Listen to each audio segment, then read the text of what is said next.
السلام علیکم، میں ہوں آپ کا ہوسٹ ملک سیف اللہ اور آپ دیکھ رہے ہیں میرا YouTube channel Lahore T V.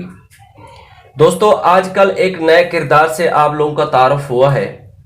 کردار تو صدیوں پرانا ہے لیکن وہ آج کل آپ کے سامنے آ رہا ہے۔ پاکستانی ٹیلی ویژن پہ ایک ڈرامہ چل رہا ہے، ارطغرل غازی، جس کو ہم ارطغرل غازی بھی کہتے ہیں اور ترک زبان میں اس کو ایرتھرل کہتے ہیں۔ یہ کہانی 13ویں صدی کی کہانی ہے اور آج میں آپ کو بتاؤں گا کہ اس کے کریکٹر کے بارے میں، موجودہ حالات کے ساتھ اس کا تعلق کیا ہے اور کون سی ایسی ڈیولپمنٹ ہیں جن کے ساتھ اس کو جوڑ کر دیکھا جاتا ہے۔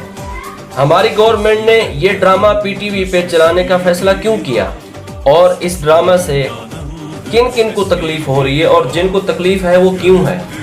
آج میں آپ کو بتاؤں گا کہ 13ویں صدی میں منگولیا سے نکلنے والے یہ منگول تتاریوں پہ حملے کرتے تھے، مسلمانوں پہ، عیسائیوں پہ، حتیٰ کہ چین تک گئے اور انہوں نے بے شمار ملک فتح کیے، بہت تباہی پھیلائی، بہت زیادہ ملکوں کو لوٹا اور بہت ہی ظلم کیا۔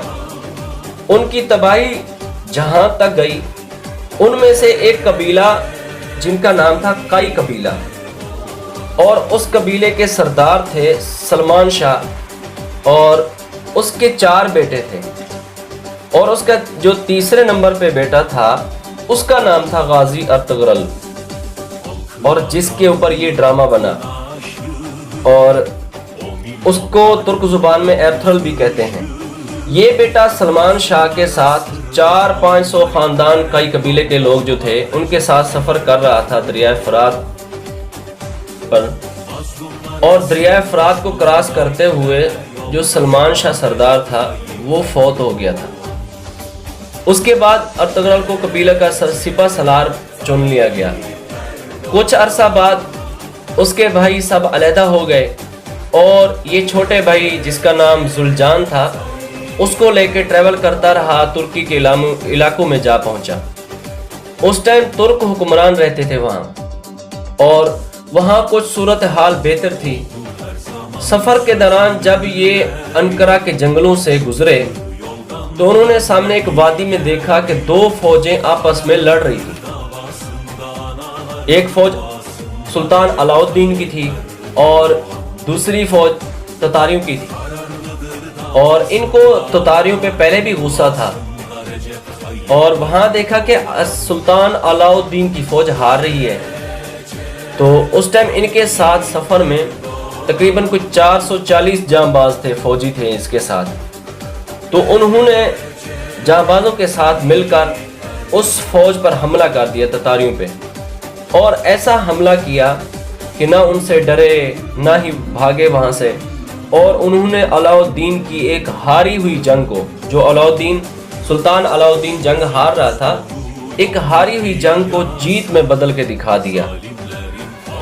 تو تب علاؤ الدین نے ان سے خوش ہو کر ان کو انقرہ اپنے ساتھ لے گئے اور اس کو ایک علاقے کا سردار بنا دیا ارطغرل کو، لیکن ایک شرط پہ بنایا کہ جو دشمن ہماری طرف آئیں گے آپ اس کو روکنے میں ہماری مدد کریں گے۔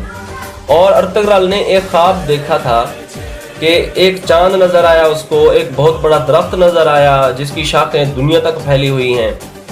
تو جب اس نے اپنے مرشد سے اس کی تعبیر پوچھی تو مرشد نے بتایا کہ تم اور تمہاری اولاد بہت بڑی حکمرانی کرے گی، تمہیں اسلام اور دین کے کام کے لیے چن لیا گیا ہے۔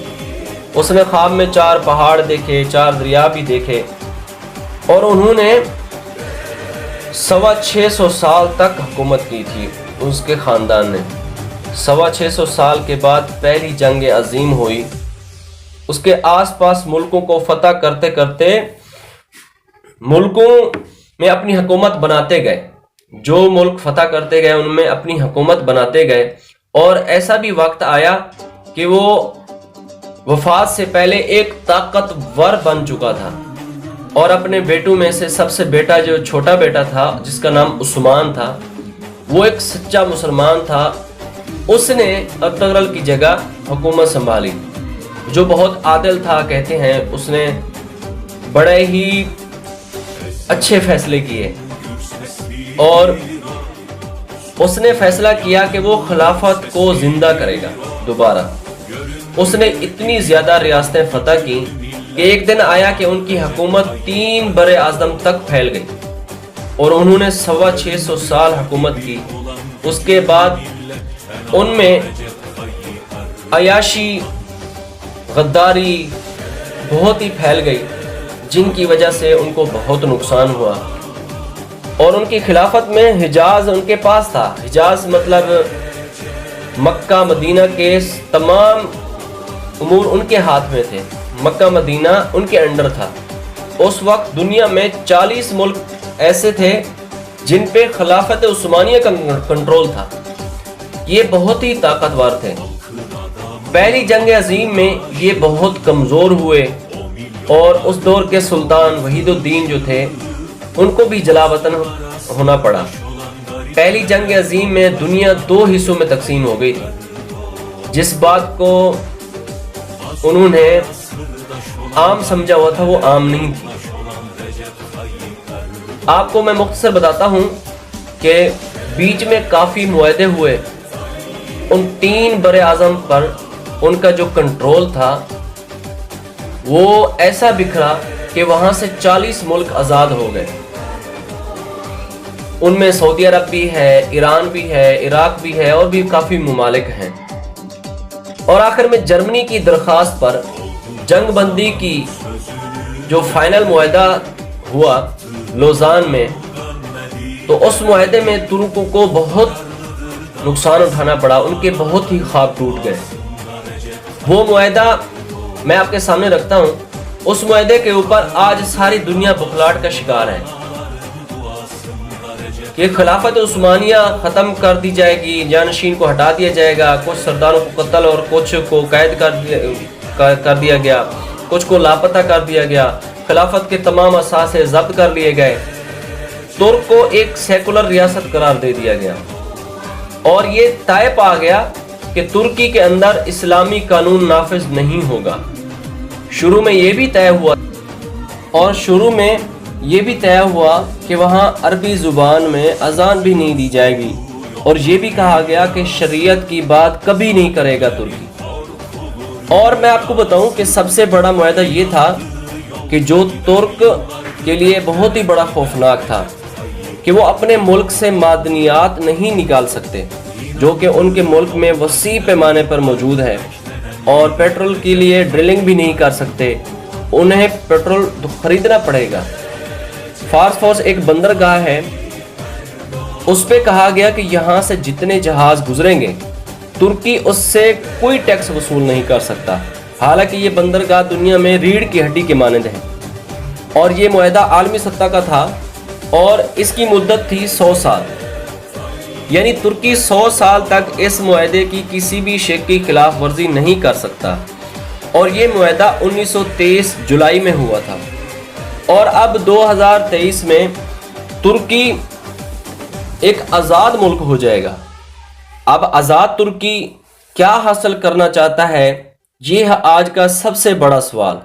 طیب اردگان دنیا کو ایک مختلف نظریے سے دیکھ رہے ہیں۔ ترک کیا چاہتے ہیں اور ان سے کون کون خوفزدہ ہے، یہ بات یاد رکھیں۔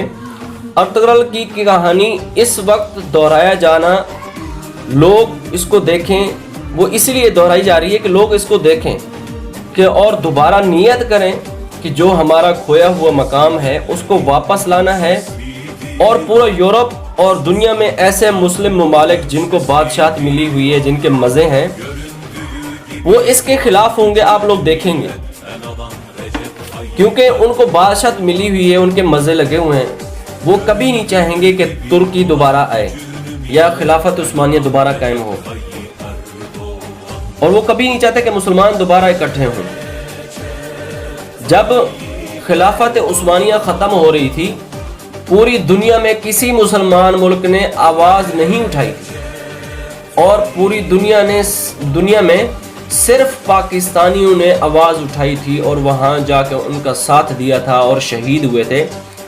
وہاں تب پاکستان تو نہیں بنا تھا، ہندوستان تھا، لیکن یہاں سے مسلمانوں نے وہاں جا کر ان کا ساتھ دیا، جام شہادت نوش کی، اور آج بھی